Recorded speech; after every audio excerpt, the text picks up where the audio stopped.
Política peruana. Él es Santiago Mariani, profesor de Ciencias Sociales y Políticas de la Universidad del Pacífico. Ya ha estado antes con nosotros, por eso sabemos que es un capo y que nos puede ayudar a entender algunos de estos puntos. Bienvenido, Santiago, un gusto. Gracias. Gracias por estar aquí. Me encanta de nuevo estar aquí conversando contigo. Santiago, ¿cómo evalúas el final de esta campaña electoral? En general, ¿qué sensación te deja? Bueno, es una campaña que nuevamente entusiasma poco a la ciudadanía. Acabamos de ver un nuevo informe de los muchos que vienen diciéndonos que los políticos no representan a la ciudadanía. ¿Te refieres al estudio del IEP, no es cierto? El estudio del IEP. Los políticos tienen un cierto crecimiento en el pico electoral, pero rápidamente la ciudadanía queda, digamos, huérfana de representación real. Estamos entonces en esta suerte de sistema político que está vaciado de representación, y eso es enormemente preocupante porque el Perú, cuando se independizó, decidió embarcarse hacia la construcción de un sistema republicano, y eso supone la construcción de instituciones que sean de un orden político que tenga una legitimidad, es decir, que el ciudadano o la ciudadana sienta que con su decisión, por lo menos en el momento más importante, que es la decisión electoral, le está transfiriendo a un representante la posibilidad de que traduzca de alguna manera en la acción de gobierno sus anhelos, sus sueños, y que pueda llevar adelante una vida más o menos decente y de acuerdo a lo que el ciudadano quiere, o anhela, sueña, piensa. Y eso no está ocurriendo en el Perú, a pesar de que desde el año 2001 se recuperó la democracia, y el legado que dejó Valentín Paniagua, que fue un legado ejemplar, permitió de alguna manera soñar con que esa bandera republicana se podía finalmente levantar luego de la etapa de la dictadura desde el año... y eso no ocurrió. Por lo tanto, el proceso electoral ahora, podemos ver la foto de lo que está ocurriendo, pero habría que, por eso introduzco el largo proceso histórico en mi análisis, para entender de alguna manera cómo se entroncan estos procesos coyunturales en un marco más amplio, ¿no? Ahora, Santiago, cuando dices organizaciones carentes de representación, ¿hablas también de organizaciones carentes de ideas, de propuestas, de mirada de futuro?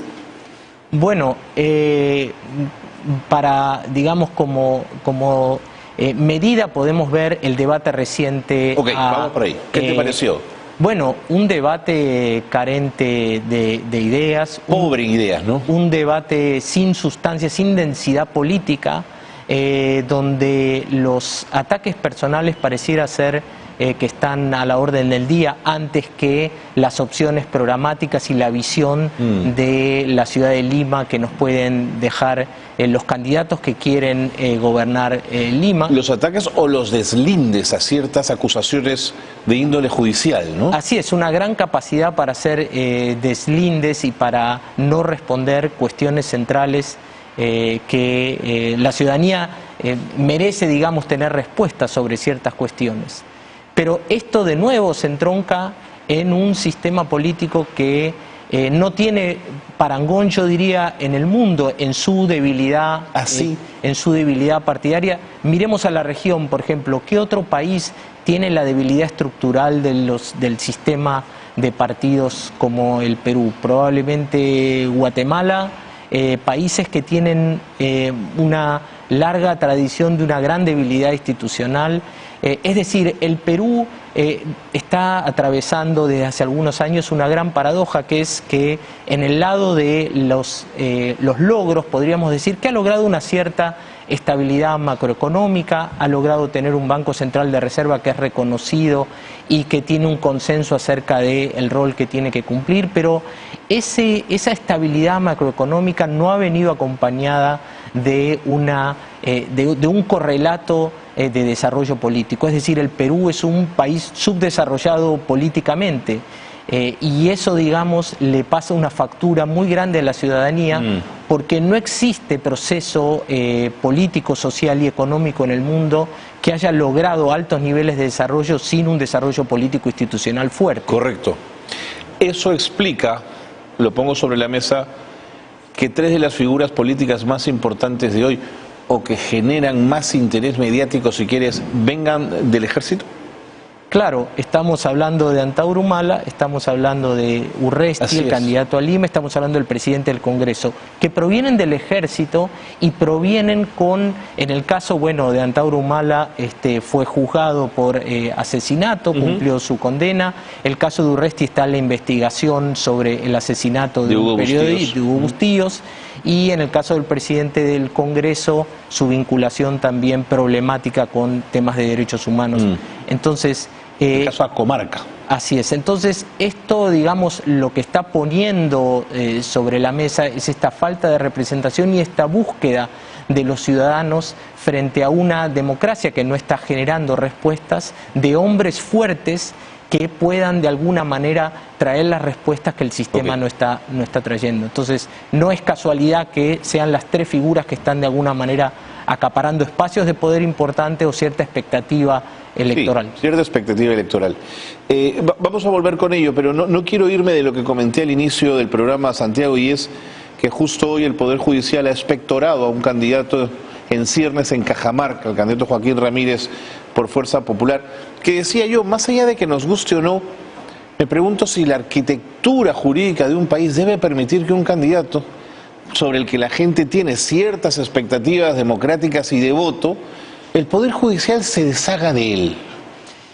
En realidad, digamos, en la evolución democrática de nuestros países reciente, lo que se trata de privilegiar es que la política pueda digamos, llevar adelante la tarea de brindar candidatos y que las elecciones se puedan llevar adelante. Eso tiene que estar de alguna manera protegido frente a algún embate judicial que a último momento. Por lo tanto, esto es una cosa que en realidad no es normal ni debería suceder. ¿Por qué sucede en el caso peruano? Porque volvemos a lo mismo. La debilidad institucional y la falta de cierto consenso acerca de cómo tiene que funcionar la política genera, digamos, estos espacios para que de repente, unos días antes de la elección, alguien se vea primado de poder ejercer sus derechos políticos, que es algo muy grave en un sistema democrático. Entonces, este tipo de anomalías que vemos es parte de cómo está funcionando el sistema. Recordemos, por ejemplo, elecciones presidenciales donde hubo candidatos como el candidato del Partido Morado, que no pudo presentarse a la elección presidencial y tuvo que esperar un turno más para... es decir, este tipo de situaciones son, digamos, anormales y no deberían ocurrir porque, digamos, le restringen la posibilidad al ciudadano o a la ciudadana que tiene la expectativa del voto por alguna cuestión. Antes, Santiago. Tremendo. Bueno, no sé si recordarás, pero cuando el brazo político de Sendero Luminoso, el Movadef, quiso inscribirse en el proceso electoral peruano, el sistema electoral le dijo no, porque la base de tu programa es absolutamente antidemocrático, violenta la democracia, la petardea, ¿no es cierto? Entonces le negaron el acceso. El sistema político peruano se defendía jurídicamente de los embates de los violentos, ¿no es cierto? ¿Te imaginas que Antauro Humala pueda recibir un trato diferente por ese Jurado Nacional de Elecciones? ¿Crees que Antauro Humala es capaz de organizar un partido que le pide al Jurado Nacional de Elecciones reconocimiento con la prédica que ha ostentado en el sur? A ver, es bien complejo el tema, pero el sistema democrático tiene que tener herramientas para defenderse frente a amenazas no democráticas, pero a su vez el juego político excluyente, como vemos por ejemplo en Colombia, puede traer 50, 60, 70 años de conflicto. Y por lo tanto el sistema político también tendría que encontrar mecanismos para hacer que todos jueguen adentro. Es decir, ahí la pregunta sería, ¿Qué conviene más al sistema político? ¿Que el Movadef sea integrado y juegue el juego leal democrático finalmente dentro de las reglas de juego, o que sea permanentemente puesto por fuera del sistema y que eso lo radicalice? Es una pregunta muy difícil de contestar. Me parece que en el caso de Antauro, si la intención, digamos, de voto crece fuerte hacia él, el apoyo, va a ser un poco difícil para la débil institucionalidad peruana decirle no o encontrar alguna forma de defensa frente a un discurso muy radical como es el que está presentando. Pero ciertamente podría tornarse en un peligro, porque no olvidemos que el Perú ha sentado el precedente en los años 90 justamente de destruir el sistema democrático desde dentro de la democracia. Fujimori, disolviendo el Congreso, lo que hace es jugar, digamos, deslealmente el juego democrático. De acuerdo. Y por eso es que luego los agentes democráticos peruanos, una vez que termina la etapa autoritaria, proponen el instrumento de la Carta Democrática Interamericana, que en una de sus dimensiones lo que dice, además de la importancia absoluta que tiene que alguien para llegar al poder tiene que ser investido a través de un proceso electoral que no sea cuestionado, tiene que, como segunda dimensión, respetar el juego de los poderes, es decir, se tiene que gobernar democráticamente. Okay. Ningún poder puede vulnerar a otro. Así es. Ahora, mientras te escuchaba recordaba el caso español. El Constitucional español siempre separó a Bildu, que era la representación política de ETA, del espacio político, hasta que ETA no se rindió y ellos no reconocieron al Estado de Derecho español, no fueron parte reconocida por el Constitucional, ¿no? Claro, ahí hay el tango se baila de a dos, claro. Ahí tiene que haber el doble juego. En el proceso colombiano, finalmente la integración del M-19 o de la guerrilla en el proceso político también conlleva a la guerrilla en un proceso de revisión y de pedir espacio. Proceso, claro. Exactamente, de pedir espacio político. Ahora, volviendo al caso de Antauro Humala, si él, su propuesta política escala en el sentido de romper las reglas de juego, de introducir una... Ahí, digamos, sí hay que... hay que marcar la cancha, hay que estar atentos y hay que tratar de que la institucionalidad contenga la posibilidad de que se agreda desde afuera al sistema democrático. Una última pregunta que a mí siempre me resulta apasionante, que es la disputa por las narrativas. Disputamos las narrativas a ver cuál es la que queda instalada como de alguna manera la oficial. Para mí la generación del Bicentenario fue aquella que en las calles enfrentó a un usurpador como Merino y lo sacó del gobierno, ¿no es cierto? Con el costo que tuvo, además de la pérdida de 2 vidas humanas, Inti Bryan, a quien vamos a recordar seguramente el próximo noviembre.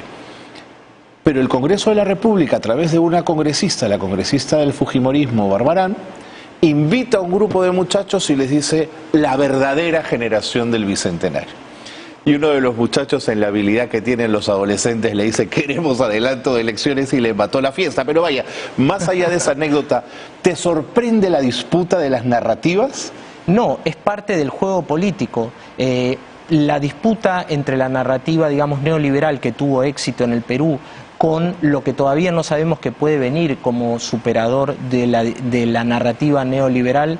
Tenemos ahí un ejemplo claro de cómo juegan las disputas entre las narrativas y los consensos que emergen. Por lo tanto, la política puede ser leída en clave de estas disputas de narrativas.